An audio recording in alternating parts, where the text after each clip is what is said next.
And police have identified the 30-year-old man found dead inside his Ruskin Heights home yesterday as Nick Dutcher, who also worked here at NBC Action News. Police are telling us that Nick's death looks suspicious and they are treating it as a homicide. They're looking for his missing SUV and need your help. But first, Sloan Heller, live outside his home with more on Nick, our colleague and friend. Hey, Sloan. Hi, Curtis. You know, everybody who knew Nick at NBC Action News and elsewhere has the exact same thing to say about him. He was so upbeat, so funny, so full of life, and no matter how many phones we all know were ringing at NBC Action News at once, whether it was breaking news or severe weather, Nick just kept this coolness about him and this sweetness about him. And I remember this memory I'll never forget.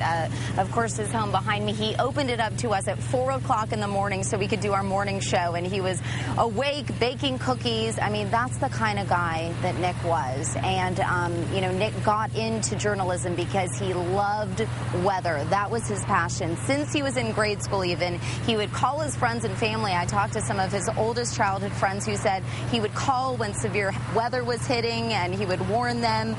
He even shot this video. He went on a storm chase in South Dakota and he was so proud of it, he put it up on his Facebook page. Nick started off as a volunteer with Call for Action when he was just 22 years old, and he became so close with the director of that program that he called her his mom. How much fun he was and how much he liked to jab me and make snide remarks. Someone that you can call up at any time of the day and say, you know, I need this, I need that.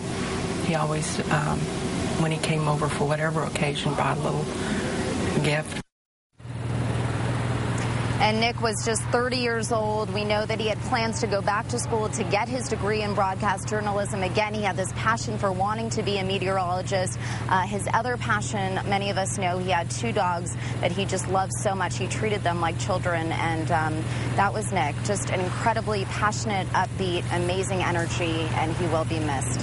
Sloan Heller, NBC Action News.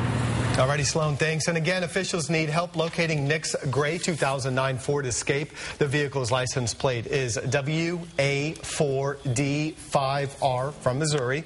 If you've seen the vehicle, please call the TIPS hotline.